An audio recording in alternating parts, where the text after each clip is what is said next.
दोस्तों, एक साल होने को है इजराइल और हमास का युद्ध चल ही रहा है। और इसी युद्ध के बीच में एक तस्वीर सामने आ रही है और पूरी की पूरी वीडियो भी इसमें वायरल हो रही है, जिसमें इजराइल का एक नेता जो कि उनका विदेश मंत्री है, वो जा रहा है अलग सा परिसर के अंदर में, और वहाँ जा कर के वो एक घोषणा कर रहा है, एक ऐलान कर रहा है कि हम इस जगह पर, इस परिसर के अंदर में एक यहूदी मंदिर बनवाएंगे और वहाँ आराधना करने वाले हैं।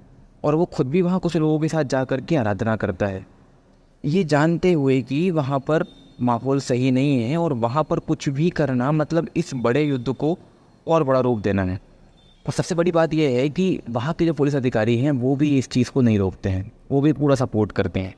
अभी जाता है और वहाँ जाकर के ऐलान कर देता है कि हम यहाँ पर एक इस परिसर के अंदर में एक मंदिर बनवाएंगे। कोई इनको कुछ नहीं बोलता है, ये करते हैं वहाँ पर अपनी आराधना और वहाँ से वापस लौट के आ जाते हैं। और ये पहली बार नहीं है जब ऐसा हुआ है, इसके पहले भी ऐसा कई बार हो चुका है कि इनके पुलिस के बड़े अधिकारी, कमिश्नर वहाँ जाते हैं और वहाँ जाकर के आराधना करके वापस आते हैं और वहाँ के लोगों की जो भावनाएं हैं उनको आहत करने का प्रयास करते हैं और उन्हें इस चीज़ के लिए उत्तेजित करते हैं कि वो कोई गलत कदम उठाएं। मतलब माहौल को बिगाड़ने का जो असल काम होता है ना, वो यहीं से शुरू होता है। यही लोग हैं जो माहौल को बिगाड़ते हैं और फिर पूरी दुनिया के सामने आकर बोलते हैं कि हम तो कुछ करने वाले ही नहीं हैं। और सपोर्ट में खड़ा होता है आकर के अमेरिका। हालांकि अमेरिका की इस बारे में राय ये है कि हम इस पूरे परिसर के अंदर में, जो कि अक्सा मस्जिद का परिसर है, इस मस्जिद के परिसर में किसी भी तरह के कोई भी बदलाव के खिलाफ हैं। मतलब अगर इजराइल चाहता है कि वो इस परिसर में कोई मंदिर बनाए तो अमेरिका उसके खिलाफ है, ये बोल रहा है वो। पर जब ये चीज़ वायरल हुई है, वीडियो वायरल हुई, तब अमेरिका ने कोई प्रतिक्रिया नहीं दी अपने साइड से। और ये इजराइल ने पहली बार नहीं करा है, ऐसा वो करते आ रहा है। साथ ही हम देख रहे हैं कि अभी कुछ वक्त पहले इजराइल ने ईरान के अंदर घुस करके हमास के एक टॉप चीफ को शहीद कर दिया। इनका नाम था इस्माइल हानिये। इसके खिलाफ में ईरान ने इमीडिएटली अनाउंस किया था, उनके सबसे बड़े जो सुप्रीम लीडर हैं खामनेई, उन्होंने तुरंत ऐलान किया था कि हम इसका बदला लेंगे और इजराइल याद रखेगा इस बदले को, और ये बदला बहुत भयानक होगा। अब उन्होंने ऐलान कर दिया, अब लोग वेट कर रहे हैं कि कब होगा अटैक, कब बदला लेंगे, वो कैसे बदला लिया जाएगा। सब अपने अपने वीडियोज़ बना रहे हैं। इजराइल तैयार बैठा हुआ है, उनके नेता बंकरों में छुप गए, उनके बड़े अधिकारी बंकरों में जाके बैठ गए कि अटैक होने वाला है, अटैक होने वाला है। इनका खाना पीना और हर चीज़ मुश्किल हो गई थी, इनको कोई चैन सुकून नहीं था। बस ये बैठे हुए थे कि हाँ हमला होगा, कैसे होगा, कितना होगा, कब होगा। पर ईरान ने हमला नहीं करा अभी तक। लोग अभी भी बस बातें बना रहे हैं कि हमला होगा। ईरान ने हमला नहीं करा, ईरान ने सपोर्ट किया हिजबुल्लाह को और ईरान ने उनके ज़रिए से हमला करवाया। अभी हालात ये हैं दोस्तों कि ये कुछ नहीं कर पा रहे हैं। इनकी सेनाएं बैठी हुई हैं, हार की बैठी हुई हैं इनकी सेना। ये ज़मीनी तौर पे भी बिल्कुल कमज़ोर हो गए हैं, आसमानी तौर पे तो कमज़ोर हो ही चुके हैं, क्योंकि ईरान ने अपना डिफेंस सिस्टम दिया है, एयर डिफेंस सिस्टम, हिजबुल्लाह को, और वहाँ से वो बहुत स्ट्रॉन्ग हो गया है।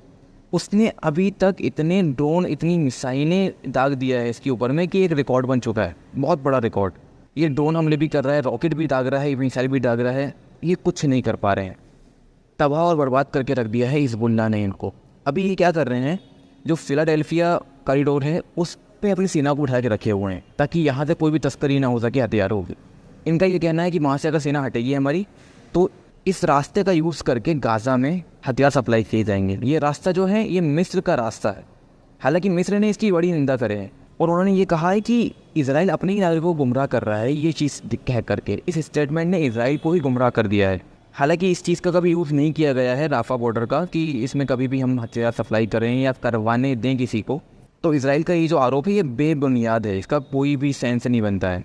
बाय द वे मैं आपको बताना चाहता हूँ, अभी रिसेंट में एक न्यूज़ और भी ये हुई है कि 6 बंदकों को मार दिया गया है इजराइल के जो बंधक बनाए गए थे हमास के द्वारा, उन्हें 6 लोगों को मार करके पहुँचा दिया गया है। वीडियो भी वायरल किया गया था उनका, उनको पहुँचा भी दिया गया है इजराइल।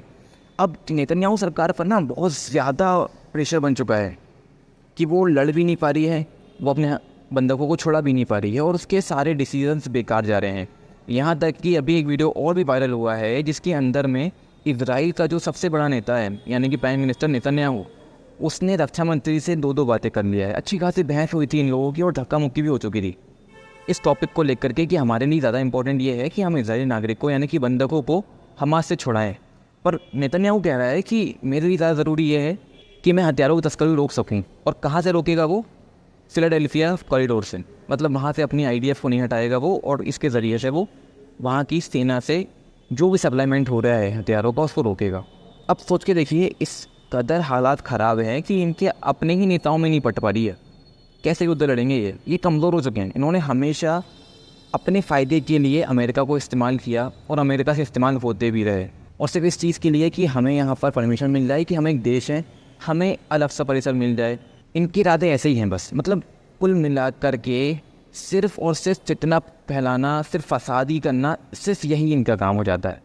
तो दोस्तों, इसकी न्यूज़ की अपडेट्स के लिए आप जुड़े रहें हमारे साथ। आपको डेफिनेटली सारी की सारी न्यूज़ मिलेंगी यहाँ से। और दुआ करें कि अल्लाह हक़ को गालिब कर दे और बातिलों को पस्त कर दे। अभी के टाइम पर एक न्यूज़ ये भी आ रही है कि हिजबुल्लाह इतना ताकतवर हो गया है कि वो कंधे पर रख कर मिसाइल फायर कर ले रहा है। आप सोच कर देखिए, कोई भी जेट या कोई भी हेलीकॉप्टर आसमान में आ रहा है एयरफोर्स के ज़रिए से, जो कि इजराइल की हो, तो उसे ये बड़ी आसानी से कंधे पर रॉकेट रख करके फायर कर देंगे और ख़त्म कर देंगे। इस तरह से मजबूती मिल चुकी है हमास को और हिजबुल्लाह को। अब इसके पीछे हाथ जिसके भी हो, लोग कह रहे हैं ईरान का हाथ है, डेफिनेटली हो सकता है। पर यहाँ देखने वाली बात यह है कि जी इजराइल को बहुत सारे मुल्कों का सपोर्ट है, बहुत सारे मुल्क उसको एक मुल्क मानने को तैयार हैं, वो सारे मिलकर भी इजराइल को बचा नहीं पा रहे हैं। सबसे बड़ी बात यह है, और इजराइल हार रहा है, इसे वो छुपा रहा है, और ये एक उसकी बहुत बड़ी नाकामी है, क्योंकि उसने सारी चीज़ें धोखे और झूठ पर गढ़ रखा था, जिसका भुगतान उसको भुगतना पड़ रहा है और आइंदा भी भुगतना पड़ेगा। तो दोस्तों, मिलते हैं इसी के साथ अगली वीडियो में। तब तो बने रहे हमारे साथ ही। अगर आपको वीडियो अच्छी लगी हो तो कुछ शेयर ज़रूर करें और हमारे साथ जुड़े रहने के लिए हमें सब्सक्राइब करें।